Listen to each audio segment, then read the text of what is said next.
Muito bem. Estamos de volta aqui no Pânico. Hoje nós vamos falar sobre muitos assuntos interessantes. Hoje vamos falar sobre política, religião. Estamos aqui com ele, que é escritor, psicanalista, fundador, ex-presidente da Associação Evangélica Brasileira. Aqui está o pastor Caio Fábio. Tudo bem, pastor, né? Você continua pastor. Oi, peraí, tá aberto aqui, tá aberto. Ok, tá aberto. Quando você é pastor, você é pastor. É pastor. Não é uma função. Tem a ver com um modo de ser, de olhar, de interpretar, de se dar para os outros, de tratar a vida, de tratar o próximo. Isso é ser pastor. O resto é profissionalismo sacerdotal dispensável. Muito bem, muito bem. Pastor, você é de Manaus, é isso? Eu nasci no Amazonas, sou a 5ª geração de amazonenses. De um lado da família e de outro lado da família são índios e caboclos. Já estavam lá desde antes de chegarem os europeus da outra metade da minha família, que veio da França e de Portugal, vieram da França e de Portugal. E tá vendo os 10 Mandamentos, é essa novela que tá fazendo sucesso? Rapaz, eu não estou podendo poluir a minha mente desse modo, é insuportável, eu não aguento. Depois que eu vi que havia até extintor de incêndio. Sim, mas isso é que na época a gente não sabia que o Farol já tinha uma brigada de incêndio. Claro, claro. Depois o Detran disse que não era mais necessário. Exatamente. Tiraram. Muito bem. Meu querido pastor, nós temos aqui o Carioca, já foi coroinha. Já fui coroinha da Igreja Católica. Daniel Zuckerman, um rabino. Da comunidade judaica. E eu fui criado na igreja até os 23 anos de idade e me desviei depois. Exatamente. Se ele se desviou é da Igreja Evangélica. Porque da Igreja Católica ninguém se desvia. Exatamente. É isso aí. Temos aqui o Marrom também, por favor, pode sentar. E tem a seita própria. O Marrom tem a seita própria dele. A seita própria dele e a gente aceita a própria dele. Exatamente. A gente já discutiu aqui muito. Como é que é seita? A gente... Não tem seita. É buceita? Aceita qualquer um. Aceita qualquer um. Muito bem. Então, para começar, eu queria que você explicasse, que a gente tem esse negócio de evangélico e tal. Como é que surgiu? Porque os protestantes, como é que foi isso que aconteceu? Essa divisão, a divisão da igreja? É uma distinção importante que se faça, porque a maioria das pessoas, nem mesmo as que se dizem do chamado meio evangélico, entendem a história. Então, os protestantes não são os evangélicos. Uhum. Os protestantes são aqueles do movimento de Lutero, de Calvino, de Zwinglio, tem a ver com Alemanha, Suíça alemã, francesa, século XVI, ruptura com a Igreja Católica. Surgiu o protestantismo. O protestantismo deu origem a um movimento que se transformou praticamente na cultura prevalente do Ocidente planetário, produtivo, funcional, industrioso, representado já pela Revolução Industrial na Inglaterra e com a migração desses migrantes para os Estados Unidos, fazendo explodir uma sociedade capitalista protestante. Foi assim que ela funcionou até há um século atrás, basicamente, quando algumas outras coisas começaram a alterar esse processo nos Estados Unidos. Mas a cultura prevalente é essa. Só que esses mesmos protestantes que vieram da Europa para a fundação dos Estados Unidos, muitos deles puritanos, Quakers e de outros grupos ultra radicais, conservadores, estilo Amish. Isso, os Amish, né? Inclusive tem série na televisão, é bem curiosa. Então, esse pessoal trouxe um puritanismo que não se conhecia até então, vivido daquela forma. Logo depois, surgiram os chamados avivalistas protestantes. A Finney, outros pregadores que chamavam as pessoas à conversão, Whitefield, vários outros assim. E na América, o Finney foi a principal voz, Jonathan Edwards, e chamando o pessoal a ter uma experiência do coração quente. Na América do Norte. Na América do Norte já tinha havido na Inglaterra com John Wesley, há 250 anos atrás, ele chamando todo mundo para a experiência do coração quente. É quando a fé começa a se transformar em emoção. Um derrama no coração do irmão. Isso. Amém. Derrama, agora, Senhor. vem agora. Queima o coração, Queima o coração dele. Oh, glória. Agora, amém. Oh, aleluia. Agora, aleluia. Vambora agora. Põe fé nele que O vem. Diandares Cântares darás. É isso. Agora, cara, aqui no Brasil... Fica essa emoção. Aham. Né? Da partir daí, começam a surgir os movimentos chamados pentecostais, que são movimentos de emoção, baseados na ideia de que o que aconteceu no livro de Atos dos Apóstolos, no capítulo 2, quando de repente veio do céu um som como um vento impetuoso, encheu toda a casa onde estavam assentados e apareceram distribuídas sobre eles línguas como de fogo, e cada um deles passou a falar em outras línguas, segundo o Espírito Santo lhes concedia que falassem. Transformaram aquilo ali num modus operandi em série e industrialmente produzido. Ou seja, se você quiser ter uma experiência com Jesus de fato, você tem que surtar, você tem que fazer uma catarse, como aquilo ali que aconteceu em Atos 2 foi um episódio. Então, mas repetir traduzindo isso isso é fajutice. Então, traduzindo isso é o seguinte: cada um começou a falar numa língua e a pregar numa língua. Ali, os evangélicos, os apóstolos. E os apóstolos, né? Receberam Jesus ali e cada um, falando uma língua, saiu pelo mundo. Não foi aquilo, foi só um episódio que durou 1 hora.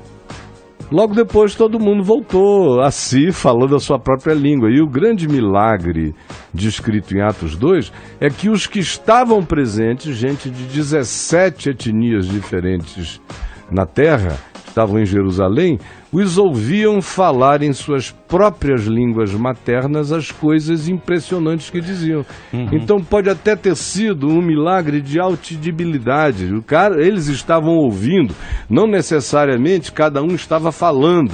Então a discussão sobre se era objetivamente algo que procedia da fala deles ou se era algo que procedia estranhamente da compreensão subjetiva de todos é algo que está aberto para discussão até o dia de hoje. Agora, tipo uma hipnose, de repente? Não, tipo um fenômeno, fecha o olho agora. Um fenômeno de comunicação telepática. Então, vou dar um exemplo. Eu eu sou católico, né, e não praticante. Eu sou católico e, tipo, já aconteceu em vários momentos que eu fiz encontro de jovens em que eram feitas sessões eles falavam de meditação e tal, em que você fechava os olhos, tinha um violão e um cara falando, tipo um mantra mesmo, e você sendo... meio induzido, não, né? E você entra numa paranoia mesmo, e entrava numa sala escura, de repente o cara fala um monte de pecado, imagina o mundo, uma pessoa malvada, imagina isso, imagina aquilo, do nada, acende uma luz, rapidinho, era eu, entendeu? Então é meio uma parada mesmo assim. É o mosteiro do Nome da Rosa. Agora, viu? Caio, me fala o seguinte, aqui no Brasil, a primeira igreja é no Pará, não é Belém do Pará. Belém do Pará. Da Assembleia de Deus. A primeira igreja protestante que chegou ao Brasil, na realidade foi a igreja luterana, mas ela ficou fechada no ambiente germânico. Ela não falava em português, ela só falava com os colonos. A segunda que chegou logo depois foi a igreja congregacional. Chegou através do trabalho de um médico inglês e eles se posicionaram em Petrópolis, no Rio de Janeiro. A terceira foi a Igreja Presbiteriana do Brasil, e que se plantou no centro do Rio de Janeiro e de lá foi se expandindo. Logo depois veio para São Paulo, por isso é que o Mackenzie já existe aqui há tantos anos. Ele foi criado pela Igreja Presbiteriana do Brasil. A Igreja Presbiteriana é protestante. A Assembleia de Deus é uma igreja pentecostal. Neopentecostal, não? Não, pentecostal. Neopentecostal é universal, Deus é amor. Mundial.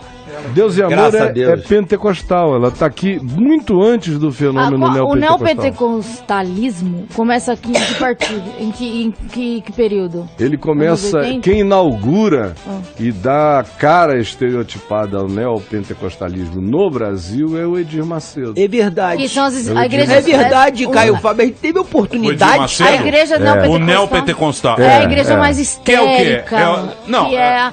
É a teoria da prosperidade. É aquilo que que a Igreja Católica quer fazer com a renovação carismática, uma coisa mais coração, mais braço, mais próxima. Muito aeróbico, né? Isso, muita dancinha. Movimento de academia. Patrocinado. O que o senhor acha de uma igreja que fala pra pessoa que ela tem que doar absolutamente tudo que ela tem que doar carro, ela tem que doar casa, ela tem que doar dinheiro, enfim, são pessoas humildes pra ganhar o seu pedaço no céu? Eu acho que tinha que botar a Lava Jato em cima desse pessoal todo. Lava Jato, juiz Moro nesse pessoal. Porque você acha um absurdo? Porque eles tiram de pessoas pobres, né? Pessoas que não têm absolutamente nada. É patético. E ele vai lá e fala, você tem que doar o seu carro, você tem que doar a sua casa e tudo. Sobretudo porque isso é feito em nome de Deus, em nome de Jesus. Agora, Deus não está dirigindo o carro de ninguém, não está precisando da grana de ninguém. Deus vai bem, obrigado. Então, você é contra o dízimo? Eu não sou contra o dízimo. Não, mas não desta forma, né? Eu sou contra qualquer que seja a expressão não espontânea, não voluntária, não lúcida, não consciente de qualquer forma de doação, de participação em qualquer nível da vida, não apenas em relação a dinheiro. Acho que se tem a ver com Deus, tem que ser em espírito e em verdade. Se tem a ver com Deus, tua espontaneidade é o teu contato. Se tem a ver com Deus, você tem que chegar nu e não pode propor barganhas, porque Deus não tem barganhas a fazer com ninguém. Bom, ele é Deus de graça. Segundo a pauta, segundo a pauta aqui, você tinha um patrimônio de mais de 5 milhões e você doou para obras do Evangelho. Isso é verdade? Olha só, eu até ouvi essa informação quando eu cheguei Paulinha, aqui. se quiser o nome colocar para Deus. Não. Eu ouvi, eu falei para eles que esse número, a meu ver, é muito secundário. Era muito mais que isso. Não, é porque eu passei a minha vida inteira, eu vendi 6 milhões de livros, milhões de CDs, de não sei o que, de DVD, fita cassete e tal. Eu iniciei essa história de gravar documentários em Israel, vendia milhares e milhares e milhares. E eu nunca fiquei com nada disso. Eu sempre... Da igreja? Você nunca ficou com esse patrimônio? A obra era minha, o direito autoral era meu, era tudo meu. Não era nada da igreja.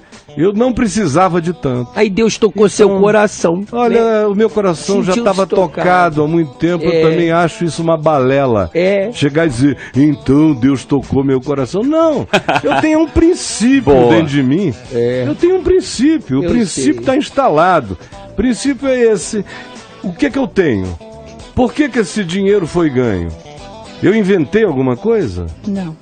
Então, eu estou repetindo o Evangelho. Mas deixa eu perguntar um negócio pra você, Caio, que você é um cara que conhece o que tá falando, e a gente conhece muito meia boca. Sim, a gente só sabe até a página 3 da Bíblia. Sabe a revista Contigo, é o nosso... Na parada, a revista Contigo. Quem? A gente sabe muito de orelhada as coisas, certo? Mas a gente, de vez em quando, no Facebook, você tem que mostrar que você sabe pra cacete. E por isso que a gente fala muita coisa errada. Esse preconceito que existe, porque o cara fala o seguinte, evangélico. Na hora o cara fala, explora o povo. Esse cara é evangélico, ele explora os pobres. Sim. Certo? O Brasil é um país que foi colonizado por portugueses. A Igreja Católica veio aqui, fez lá... Catequizou os índios, tal, não sei o quê. E tem esse negócio da igreja, que são jesuítas, do voto de pobreza, todo mundo tem que ser pobre, a riqueza é... Franciscano. Isso, e franciscano, tal, não sei o quê, tem toda essa história. Os americanos já são diferentes. É a prosperidade. Capitalismo protestante. Os protestantes. Mas sem a teologia da prosperidade. Era o capitalismo do trabalho. A teologia da prosperidade pentecostal é uma coisa mágica. Você faz uma sequência de trabalhos, de despachos, de correntes evangélicas.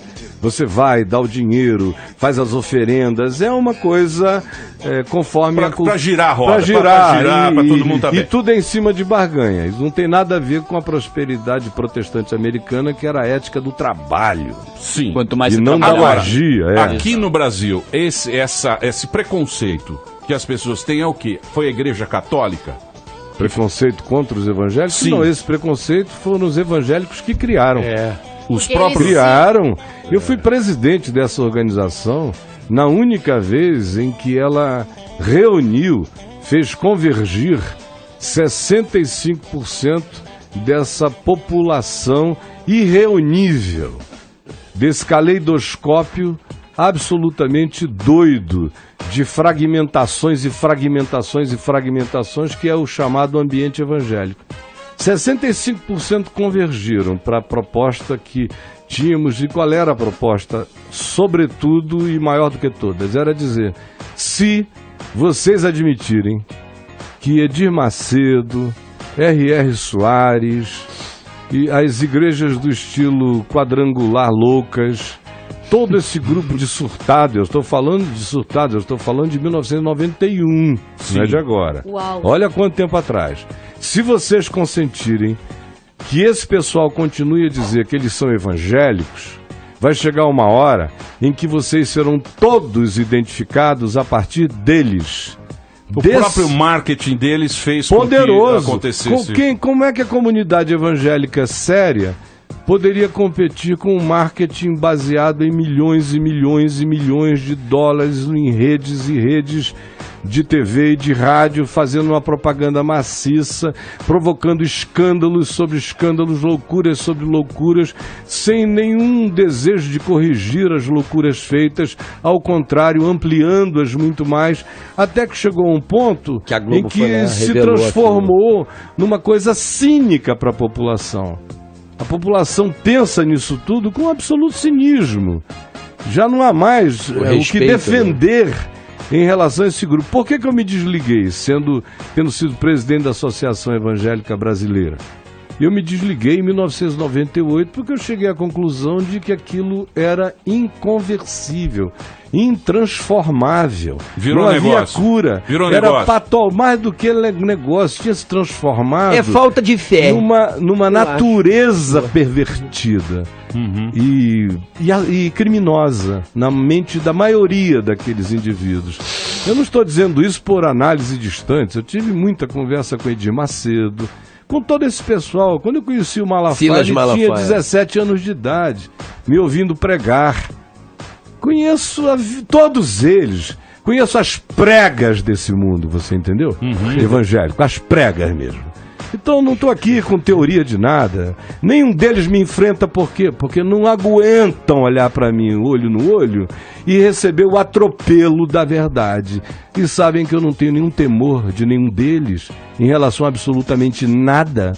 Por isso não me acionam, não me processam, não nada, porque não podem. Entendi. Falou bonito demais. Fala bonito. Fala bem. Muito bem. Mas eu vou tocar uma música agora para fazer o break da rede. A gente vai voltar daqui a pouquinho. O papo tá muito bom. Você pode mandar pergunta. Pode mandar Depois o nosso pastor Marrom também, eu gostaria de ter que você também participasse. Tá bom, Rabino Zuckerman também vai participar. Sim. E você, querido ouvinte, pode mandar sua pergunta @programa Pânico. Hoje nós temos aqui o Caio Fábio. Se você quiser conhecer mais, tem uma página dele que é www.caiofabio.net. caiofabio.net. A gente volta já já. Muito bem, meus queridos, estamos de volta aqui na programação da Jovem Pan. Hoje um papo muito interessante, muito bacana, com o Caio Fábio. Ele é pastor, ele também é escritor, psicanalista, fundador e ex-presidente da Associação Evangélica Brasileira. Vendeu mais de 6 milhões de livros, fez conferências, não é isso? E a gente está conversando com ele sobre religião, sobre política. Daqui a pouquinho vamos falar muita coisa sobre política, mas antes eu gostaria de dar voz ao pastor, nosso querido pastor Marrom, que aqui está também. Sim. Você tem alguma pergunta, alguma colocação ou não? Ô Emílio, agora eu lancei um quadro com o Caio lá na Vem Ver TV, que é a TV dele, que é o Marrom Quer Saber, porque depois que eu vim aqui no Pânico, a gente ficou naquela discussão inflamada sobre o evangelho, você me chamando de pastor, falando da minha seita, as pessoas, meus amigos, os humoristas, todos os amigos na rua começaram a me perguntar o que pode e o que não pode, crente pode isso, crente não pode aquilo. Eu vou dizer uma coisa pra você. Eu vou dizer uma coisa pra você. Eu gosto de religião, eu gosto da filosofia cristã, acho bacana, porém eu uso, e eu recomendo a todos, usar os mandamentos à la carte. fica mais... Você pega o que te interessa. Mas faz sentido. Você... Claro, claro. Menu degustação. Menu degustação. Você fala, esse aqui, não matar, beleza. Esse eu passo. Ai, que Agora, horror. não cobiçar a mulher. É muito difícil. Não dá. Agora, você Não sabe pode. por que, Então, que esse tem que- mandamento tá lá? Pra ferrar todo mundo. Exatamente. É sério. Exatamente. Porque Paulo diz que a lei, esses mandamentos foram dados para mostrar ao mundo inteiro a nossa incapacidade de vivê-los. Até mesmo à la carte. Até a la carte é Até à difícil, la carte. né? Porque o cara diz assim, não, eu não adultero.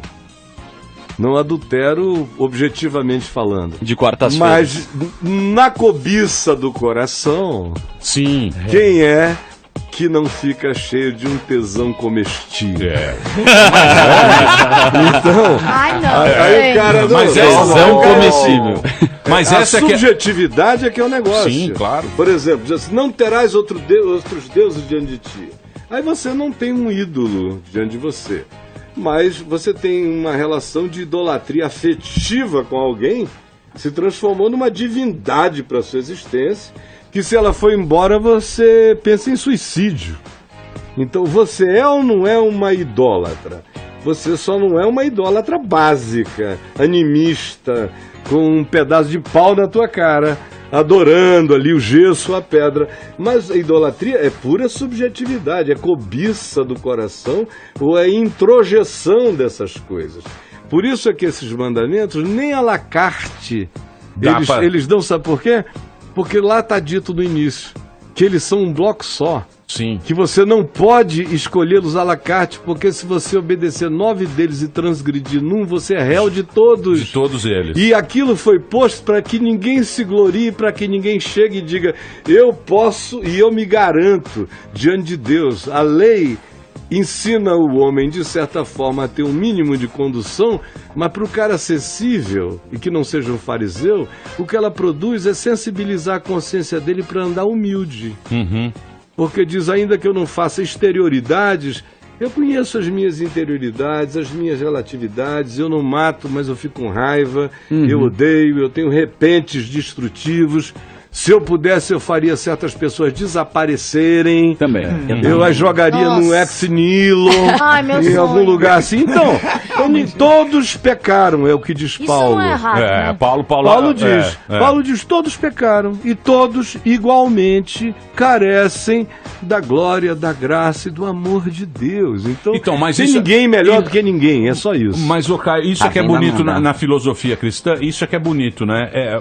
Essa que é a mensagem legal, é falar, pô, todo mundo é pecador, todo mundo tem que saber que Tem não que é se perfeito. enxergar, Tem né? que se enxergar, exatamente. Isso eu acho bacana na filosofia cristã. Perdão, né? Ô, pastor, me perdoe, eu interrompi. Não tem problema, não tem problema. Então eu tô nessa fase do pode ou não pode e as pessoas me fazem perguntas as mais absurdas depois que eu vi no Pânico. E me declarei não aceito. cristão, né? Me declarei cristão, acho que o único humorista que se declara cristão. Enfim, eu transferi essas perguntas todas pro Caio. Então tem perguntas de várias naturezas que vocês podem. Quero deixar ele Ontem eu responder. respondi uma. Se o crente pode ir a motel, por exemplo, porque veio um pastor semana passada falou que o crente não pode ir a motel, que lá dorme viado. Sim. E os Aí pode e os viados- contaminar o leite e o cara ficar viadado só porque comeu alguém naquele leite, entendeu? É um problema sério. Agora quando é coisa da Aí a masturbação pessoa lá, me liga e fala assim, Marrom, o pastor lá falou que não pode ir ao motel, cara. Porra, e você vai ao motel, que eu já sei que você vai ao motel com tua mulher. Eu falei, eu vou ao motel. Agora também, se quem pode não, eu vou mandar pro Caio Fábio. Então respondendo. Então nós montamos um quadro do lado, o Marrom quer saber no YouTube. Vai lá, o Marrom quer saber que tem várias perguntas. Inclusive essa, o crente pode ir no motel, se vale fio terra, entre Ontem me perguntaram, vale fio terra? Vale fio terra? Vale.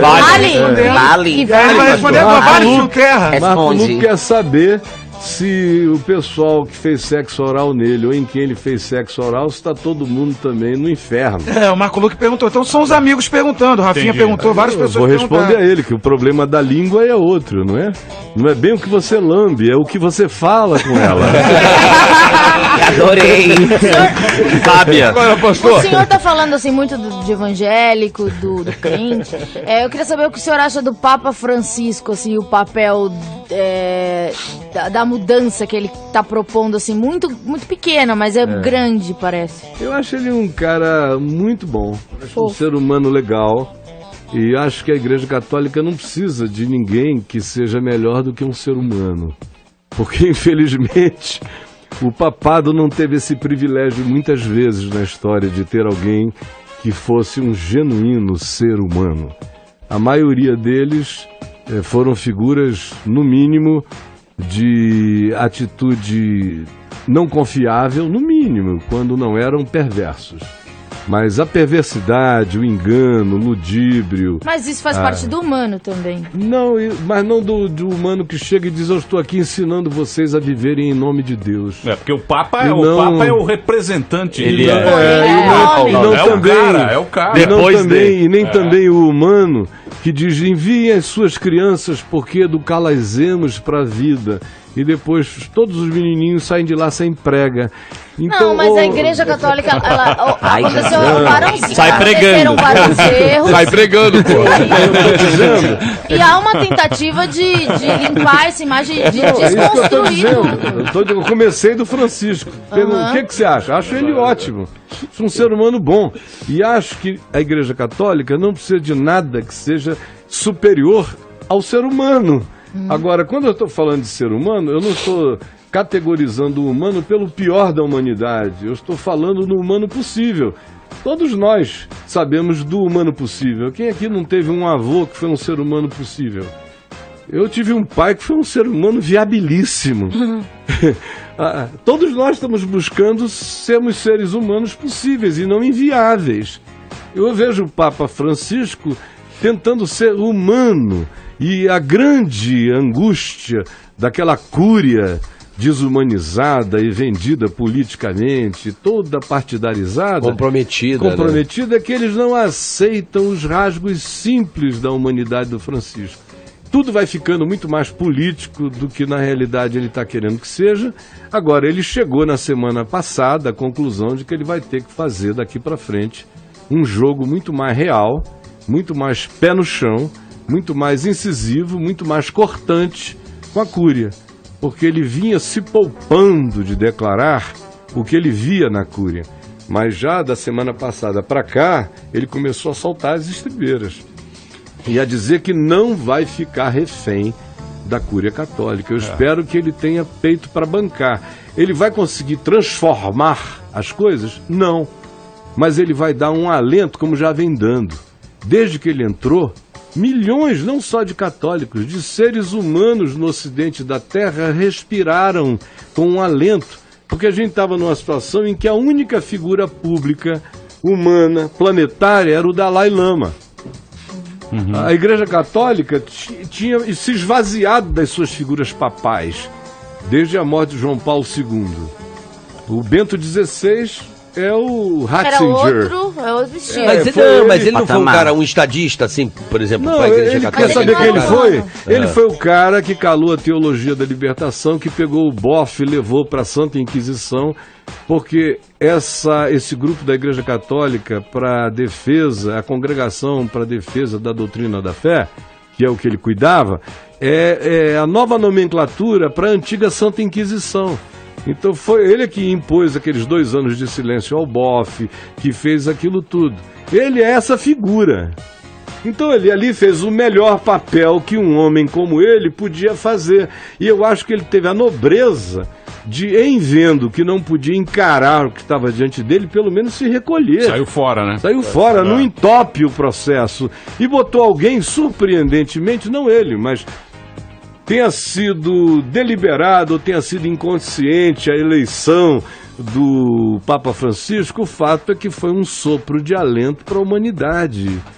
As relações entre Estados Unidos e Cuba começaram a se favorecer depois de intervenções suaves, diplomáticas. Já estava todo mundo querendo, mas precisava de um elo para fazer a conexão.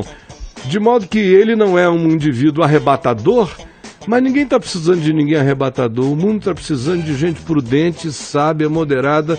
Um vovô papal com um coração humano está de bom tamanho nesse tempo de tanta bipolaridade e loucura. Você acha que ideológica. Tem que ser moderado. Você acha eu acho que... Você acha que o mundo também está muito maluco? Tá muito muito doido, muito extremado. Tudo extremado. E tudo AI, né? E tudo AI, né? E tudo AI. Tudo AI, iPhone,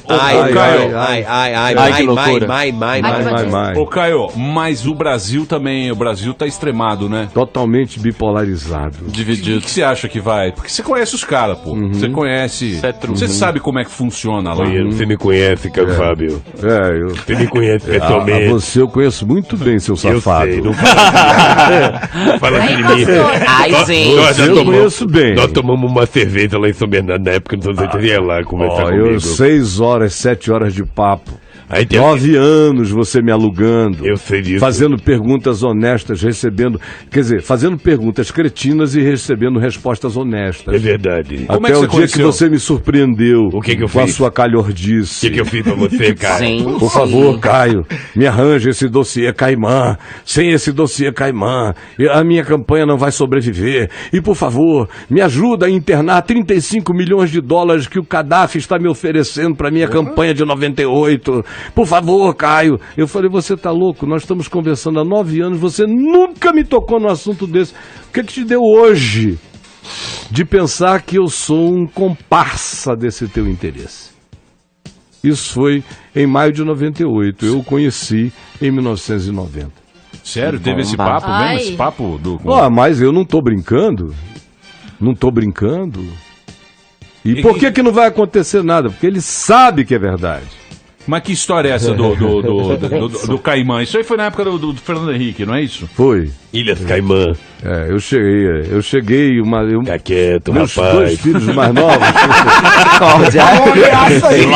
Eu ia lá confessar meus pecados, você tá me alcaguetando. Não, os pecados que ele perdão pra confessou, Deus, porra, você vai me contar. os pecados que ele confessou nunca foram revelados. Esses aí foram me deu dinheiro, os pecados nos quais ele tentou me induzir à prática. E ali eu só falei deles explicitamente 5 anos depois. Por que você fez isso? Porque eu recebi um ministério processo. de Deus, porra. Recebi um processo. Te dá um ministério, porra. Recebi um processo movido pelo Ministério da Justiça no tempo do governo FHC, me acusando de ser o criador do chamado dossiê Caimã, que eu nunca vi na vida, nunca toquei na vida, nunca nada disso.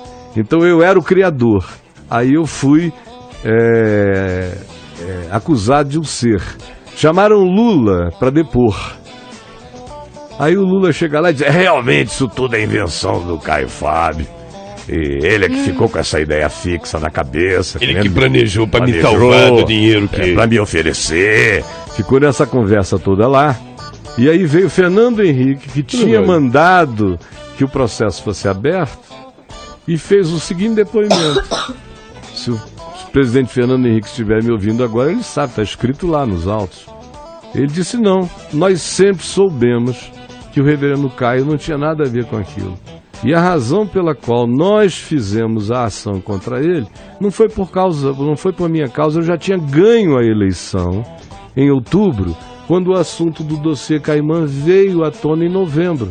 E a eleição do segundo turno para o governo de São Paulo é que estava agora em questão, porque o Serra era candidato de São Paulo e o nome dele aparecia supostamente também como um dos beneficiários da conta.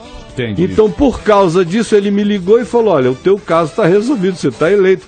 Mas como o reverendo Caio é uma pessoa crível, isso está sendo atribuído a ele, a gente tem que tomar uma medida estrategicamente adequada, processá-lo. E se ele não tem nada a ver com isso, ele se defende. Mas eu não posso ficar com o ônus desse peso na véspera da eleição. Por isso, eu fui acionado. O Fernando Henrique foi e disse, ele não tem nada a ver com isso. Fui eu que mandei mover, estou aqui para dizer que ele não tem nada a ver com isso.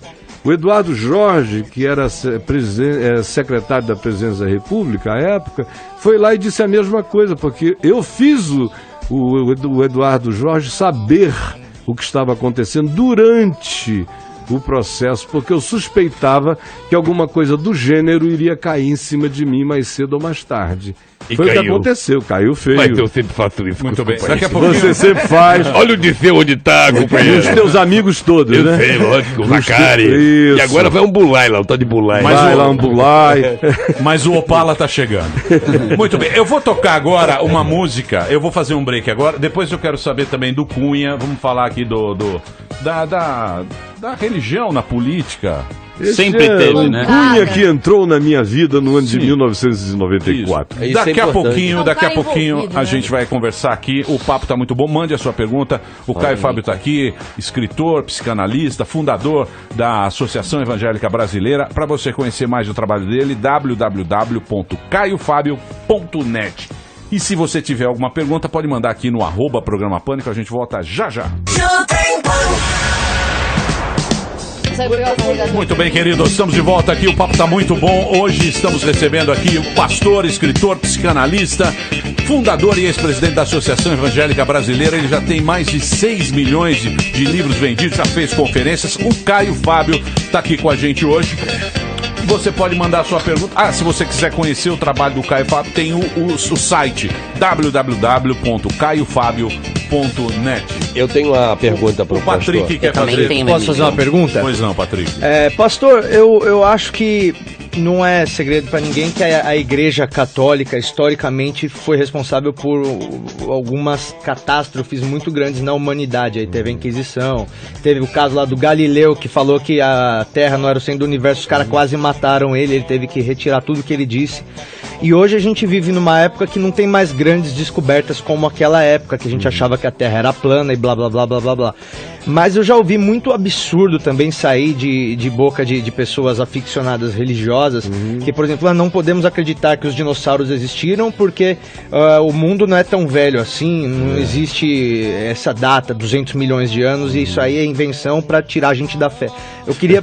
eu já ouvi isso, eu acho muito Voador engraçado. também, disco voador também falam muito. Então, exatamente. Não pode existir porque... E não pode existir vida. Eu queria saber como que é a sua visão, como que a igreja e a fé deve se posicionar em relação ao desconhecido que possa um dia ser descoberto. Bom, o conflito desse pessoal é porque eles planejaram Deus e eles não podem admitir que qualquer coisa que tenha sido planejada por eles acerca de Deus seja relativizada por descobertas de quem não tem autorização religiosa para ser confeccionador de Deus, de ideias de Deus, de planos de Deus.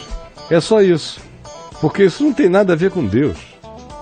Absolutamente nada a ver. Tem a ver com um esqueminha ideológico religioso ensinado para as pessoas, absolutamente obscurantista, tolo, burro em todos os sentidos.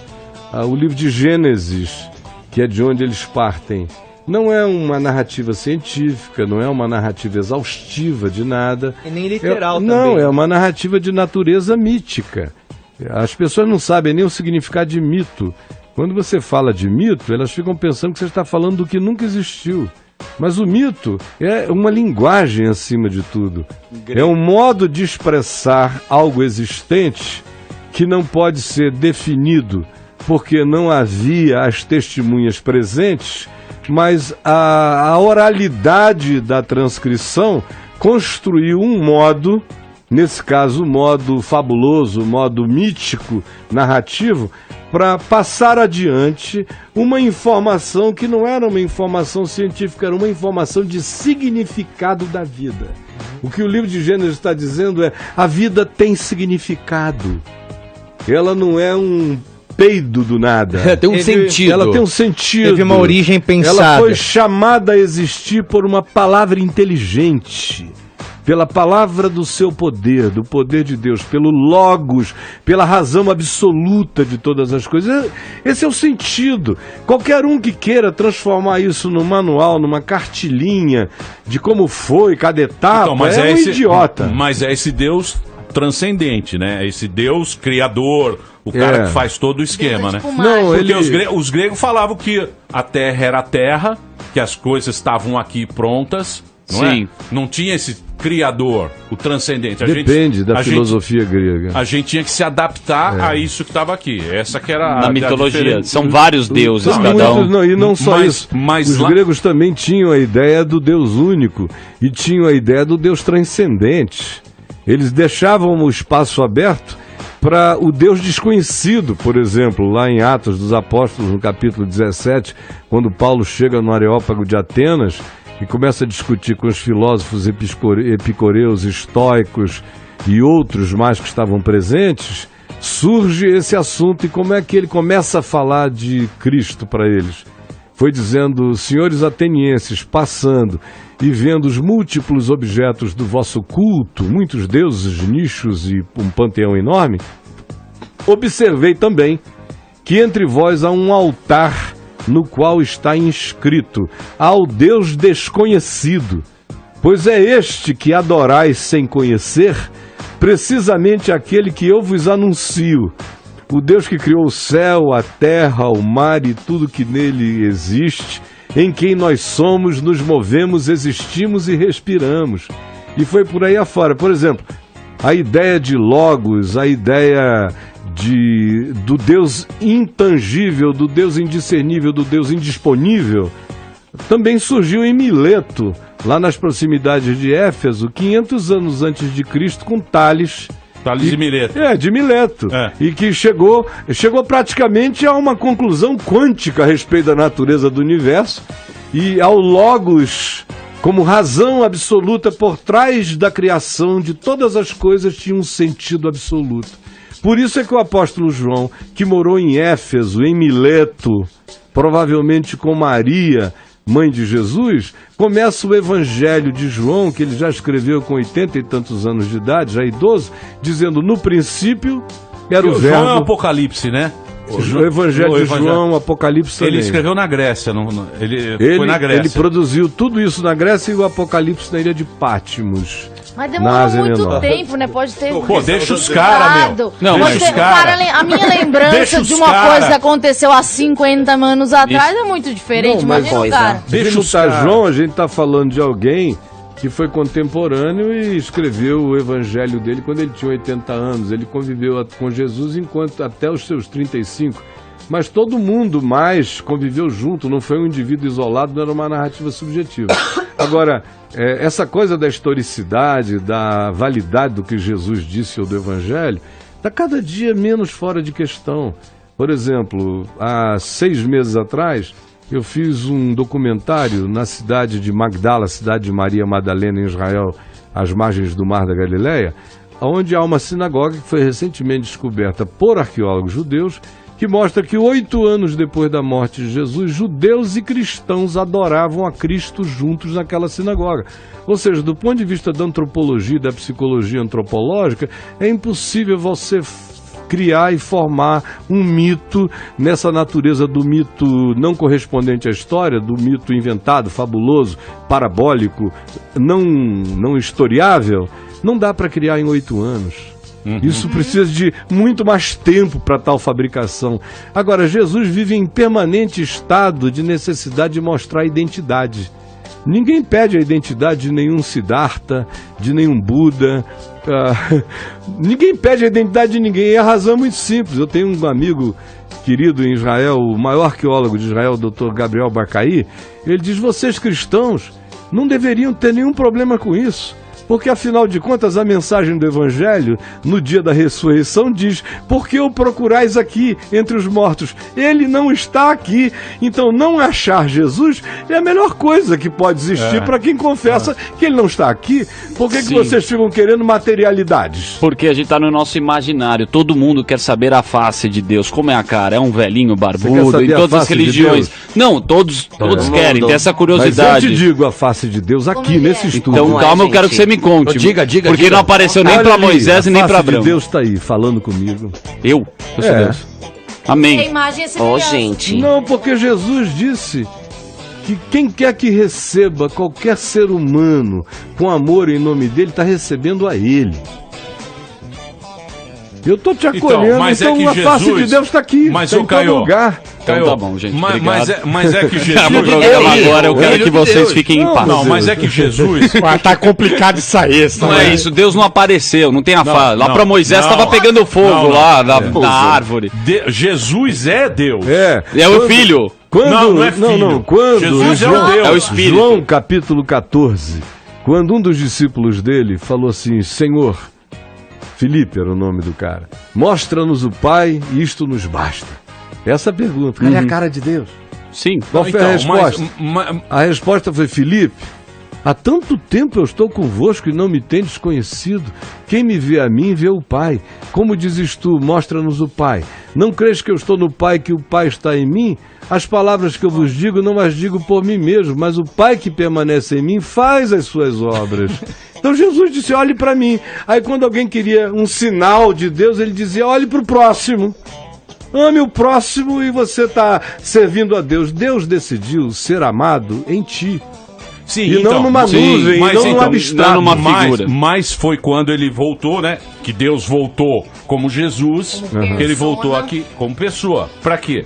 Pra levar a humildade pros caras, que os caras estavam lá no templo, era grana, era um negócio de poder, tinha uma treta lá na época. O templo de Salomão, era o templo de Salomão. Era o templo de Salomão. É verdade, eu fiquei dizendo alguma coisa. Aí você tem ali no Braz, 2 Peraí, porra. Pra você entender lá o cara. Sim, é complexo. Então, tá confuso. Aí o que aconteceu? Quando ele veio operando um milagre pra caramba. Pra dar uma impressionada na turma também, pra acreditar. Tipo... Porra, o cara... David Copperfield, o cara chegou... Não, operando milagre. Sim. Operando milagre, aí os caras falaram, porra, como é que veio o cara? Foi de burrico, chegou de burrico lá em Jerusalém no final, pra morrer. Pra morrer, já ia morrer. Mas, porra, os caras falaram, pô, não é possível esse cara aqui, né, ser quem ele diz que é. Ninguém botou fé na época. Não, mas depois ele morreu quando puseram fé. Sim, aí que acreditar. Quando puseram fé, porque Jesus é diferente do David Copperfield. Tá vendo? Ele não é o Chris Angel. Jesus não é viado. Então o que você vê nos evangelhos é Jesus cura o cara. Jesus comete o absurdo de curar um gago mudo. Mudo, surdo. Cura o cara e diz assim, não contes nada a ninguém. O cara continuou mudo, né? Aí diz, não contes nada a ninguém, ou pelo menos não agora. Sai daqui e fala longe, que é pra não vir atrás de mim. Ele cura cego e diz, olha, não conte nada a ninguém. Como é que o cara vai voltar pra aldeia andando numa boa, assoviando, sem contar nada a ninguém? Isso se repete nos evangelhos o tempo todo.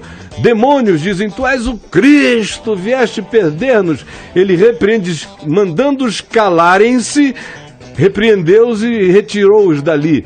Ele não aceita propaganda. No Evangelho de Mateus, está claro lá dizendo, citando o profeta Isaías acerca de Jesus, dizendo, ele virá e não receberá publicidade. A sua voz ele não gritará na praça. Ele não quer marketing. Ele não está afim de marketing. Não quer adesivo no carro. Não. Deus me deu. Nada disso. Tem 100% de Jesus. Agora, quando ele chega em Jerusalém, no final, você falou no jumento, na chamada entrada triunfal, o que aconteceu? Ele ressuscitou Lázaro, que estava morto há 4 dias, podre, na aldeia do lado de Betânia, 1,5 km de Jerusalém. Estava desmaiado. Há 4 dias podre, fechado lá dentro do lugar. A tal ponto que as irmãs dele disseram, quando ele disse, vamos remover a pedra, elas disseram, já cheira mal, já é de 4 dias, está fétido. O cara estava totalmente apodrecido. Ele mandou tirar a pedra e falou baixo. Pediu até desculpa por estar falando alguma coisa, porque ele nem falaria em outras circunstâncias. Ele só disse, Lázaro, vem para fora. E o Lázaro veio. E passou a comer, beber. Foi um acontecimento tão chocante. Jerusalém entrou em pânico e o Sinédrio, o Knesset de Israel reunido, disse, agora ele fez algo na nossa cara que nós não podemos negar. É insofismável. O texto diz, e todos os de Jerusalém que iam, que sabiam que tinha acontecido, voltavam crendo em Jesus por causa de Lázaro. Então eles decidiram matar a Lázaro e a Jesus. E o argumento era, qual? Político. Se não o fizermos, Virão os romanos e nos tirarão do poder e colocarão a ele ou quem ele designe para o poder, porque o eixo do poder tinha ido para o povo, na pessoa de Jesus. Nós perderemos o nosso lugar, foi o argumento. Na época os romanos estavam ocupando lá, né? Eles mandavam tal e deixavam o preposto judaico, que era o sumo sacerdote, cobrava imposto de todo o povo judeu e davam força para os sacerdotes fazerem também o seu próprio uso de dinheiro no templo, fazerem as suas arrecadações e terem a sua total autonomia de prática religiosa. Só não podiam insurgir-se politicamente contra os romanos. Agora, Caio, deixando assim, né, cara, que aqui tem gente que não acredita, tem gente... É uma história bacana, né? É uma história bonita, é bonita a história mais extraordinária de todas as histórias. É uma história bonita. Tanto é que tá, pô, você vê o Moisés aí fazendo... Os mandamentos. Né, é um negócio que é pô, tem muita... Todo mundo tem interesse, curiosidade. Tem muita coisa Emílio, bacana. Agora só pra finalizar, não sei se é pra finalizar, porque o tempo tá complicado e você é uma figura muito... Eu tô muito feliz do senhor estar aqui, porque obrigado, já há algum tempo eu fiquei conhecendo através de uma amiga minha nos anos 90 que trabalhava comigo, que era muito sua fã e sua leitora. Me lembra até o nome dela, Alessandra. Louco, né? Lembrei o nome dela. Enfim, eu vi um vídeo na internet que muito me chocou, porque você é um cara nos anos 90, você era um cara de aparecer na televisão, você com a Bíblia na mão, você era um cara que usava terno, você tinha mais esse perfil realmente da coisa da pregação convencional, né? E me deparo com o seu vídeo falando sobre masturbação na internet. E aquilo me confundiu um pouco. Sim. Poderia explicar um pouco daquela Mas o teoria? que paletó e gravata tem a ver com sair na mão? Sim. O carioca vai de regata no banheiro. O que aconteceu no Caio baixar Fábio? a braguilha e mandar ver, né? Sim, mas o que baixou no Caio Fábio para liberar? O que aconteceu? Eu só tomei aquela decisão radical em 98. Não quero ter mais nada a ver com esse sistema. Entendi. Só isso. E no mais, eu falava tudo o que eu digo. Só que quando você faz parte da instituição, uma pessoa como eu podia dizer o que quisesse dentro da instituição, porque eu era parte. E eles diziam, olha o que esse homem diz, com que coragem, com que luminiscência, com que não sei o que, enfim, com todas as adjetivações de é contra nós, mas nos pertence. Na hora que você rompe com aquilo e diz I don't belong here anymore, aí, amigo, tudo que você tinha dito antes passa a ser absolutamente heretificado, passa a ser antagônico, passa a ser tudo. E se você tirar o paletó e a gravata e não aceitar mais convite para falar em nenhum dos eventos deles, estabelecendo uma ruptura e dizendo, se eu for, a minha presença está validando aquilo que eu saí porque abomino e não creio nisto, aí você vira o inimigo público número 1. E pior ainda do que isso, se você sai e não poupa sinceridade, e não depois apenas, porque antes eu dizia tudo que eu digo hoje. Eu não disse nada aqui que eu não tenha dito antes no meio deles, nada, nem sobre política, nada.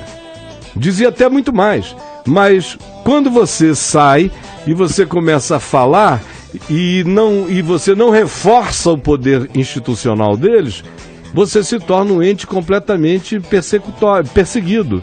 E se mais do que isso, você não teme a nenhum dos poderosos deles e os enfrenta, aí eles fazem toda a propaganda para fazer de você um diabo público. Entendi. No que quer que você fale. Então é tudo muito normal. E o Brasil? Qual é a saída do Brasil? O Brasil hoje, do jeito que está da situação, como é que nós vamos sair dessa? Rapaz, que o Senhor nos tire dessa, porque eu não sei se a gente sozinho sai não. Ô Emílio, só eu sei que tá acabando, mas uma questão até de saúde pública, que um amigo meu esse dia teve um estresse no trânsito, um ataque de fúria e tal, e falou pra mim que talvez estivesse endemoniado. Esse dia eu liguei a televisão e tinha um demônio conversando com o pastor. Juro pra você, o pastor falou assim, o que você não gosta que o crente faça? O demônio falou com a voz do Anderson Leonardo, tem Andrezinho, que eu tenho um humorista que fala, não sei qual é, mas fala isso, que todos eles têm a voz do Anderson Leonardo. Andrezinho, eu não gosto que o crente fique sem dar o dízimo. O crente tem que trazer o dízimo, que senão eu mato ele. Isso, o demônio falou isso pra ele. Foi uma puta propaganda pro pastor. Isso. E eu queria que o pastor esclarecesse, que eu acho que tá virando uma questão de saúde pública. A coisa do endemoniado, cara. A coisa, será que eu tô endemoniado? Eu tô com pânico, agora síndrome do pânico é a doença do século. Será que isso é demônio? Será que isso é orgânico? É da minha carne? Esclarecer isso pra população, porque tá virando uma febre de coisa do confuso.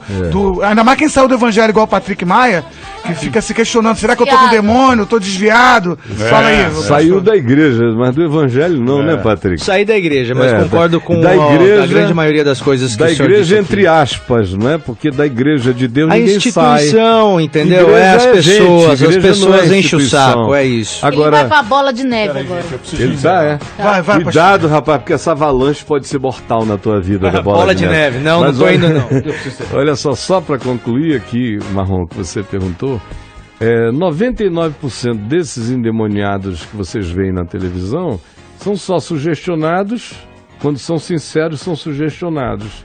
Tem também uma quantidade de contratados, eu conheço vários que fazem esse papel de endemoniado naquelas reuniões, puxam a fila. E tem aqueles que já vão para cair, os condicionados desde bem antes. E além do que, quem fica ali um tempo sabe que para você renovar a sua catarse de libertação, de 2 em 2 meses pelo menos, você tem que ter um surto estribuchante daquele, para você dizer, bom, pelo menos durante 2 meses o diabo não vai me pegar.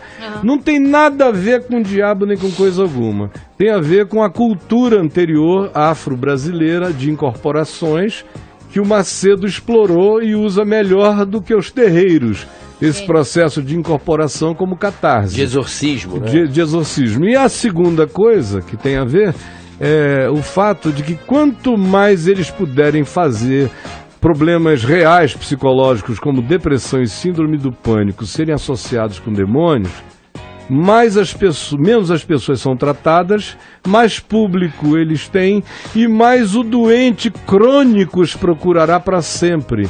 Ao invés de tratar o problema psicológico ou da depressão orgânica ou química ou da síndrome do pânico, que é a doença do desamparo e da solidão, ao invés de tratarem disso de maneira séria, isso é apelidado de demônio, eles não são tratados, não são curados e servem como entes crônicos de uma doença não tratável e que volta no ciclo de 2 em 2 meses para eles expulsarem mais um demônio e o cara ficar devendo aquela libertação para sempre e fazer umas 5 por ano ou 6, deixando uma grande grana lá. Tu não passa disso, é só isto e é questão de saúde mental saber disso. O grupo religioso, isso é estatístico, que mais gera gente para as clínicas de tratamento mental são os evangélicos. Nossa. 70% dos internados nessas clínicas são evangélicos e 70% dos evangélicos internados são oriundos dos grupos pentecostais e neopentecostais. Muito bem. Caio, obrigado, hein? Foi muito legal o papo. Deu uma aula. Caio Fábio hoje aqui no Pânico. Se você quiser conhecer mais o trabalho dele, entra lá no site www.caiofabio.net. caiofabio.net. Marrom, obrigado. Obrigado, meu querido. Eu tô atrasadíssimo, mas o papo foi muito bacana. Obrigado meu querido. Valeu.